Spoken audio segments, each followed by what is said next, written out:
Hello again, Pisces. It's April 2014. I'm Dadhichi. Some of you are new here. Welcome. Hope I can be of some service to you in deciphering the planetary influences at this very important time of your life. And I say that because some very significant celestial events are happening at this moment. Recently, we saw the movement of the karmic North Node into your 8th sector, where Mars is going to spend quite a bit of time over the next few months. And this North karmic node in the 8th house has a lot to say about the hidden, secret and private part of your life.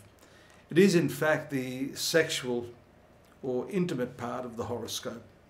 It's not exclusively limited to that, but we do see that when this powerful karmic vortex of energy moves into this area of the horoscope, it will certainly release a lot of power from within you. It also will draw your attention to these hidden sexual, emotional complexes, those difficult parts of your life, not the external part of your life, but predominantly the inner part of your life that's been suppressed. Relationships, therefore, will become a very important focus for you, and in particular, those sexual or intimate parts of the relationship. Now, if you've had a good relationship with your partner up to this point, then this should simply help to open up your heart to the spirit of discovery. Because unbeknownst to many people, even astrologers, this sector of the horoscope has a lot to do with discovering things, inventions, innovation, a progressive sort of view of things.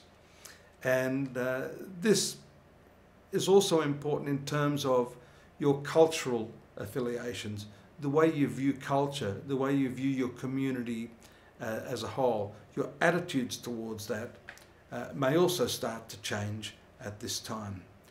And if we look at the transits, the very important transit that I see there for you is the one of the lunar eclipse on the 15th.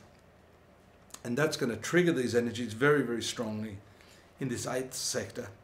So either side of the fence, whether you're enjoying your relationships or you're not, for those of you that have been having a tough time, this could become a lot tougher just now, especially if you haven't been prepared to look at those issues. You've been burying them within your subconscious, sweeping them under the rug, so to speak. Then you'll be forced, in spite of yourself, to look at this and to deal with that. The other area that is going to be strongly affected by this, especially because we've seen a new moon in your second zone of finance, money, earnings, and this 8th house is directly opposite that. Therefore, your past karmic influences are moving into this area. Therefore, whatever issues you've had in the past, however you've dealt with your money, your earnings, your spending, that is now going to come to fruition. Your past karma will start to bear its fruit, I believe. We see there you've also got the planet Uranus. I've talked about that planet considerably over the last year or so, and how it's going to spend quite a few years in this area of your horoscope and influence that department of your life quite importantly. So money, finance, also shared resources, that 8th house has a lot to say about, and something sudden and abrupt. So things can change rather quickly for you as well during this cycle. And note the very powerful transit leading up to the 23rd. Mars in that 8th house opposite to Uranus in the 2nd. That is actually a very explosive sort of transit, and one that can damage people if they're not prepared for the unleashing of that power. In other words, if you've been lax in the way you've been handling your finances, turning a blind eye to certain financial behaviours, then that's not going to continue for too much longer with these explosive transits at hand.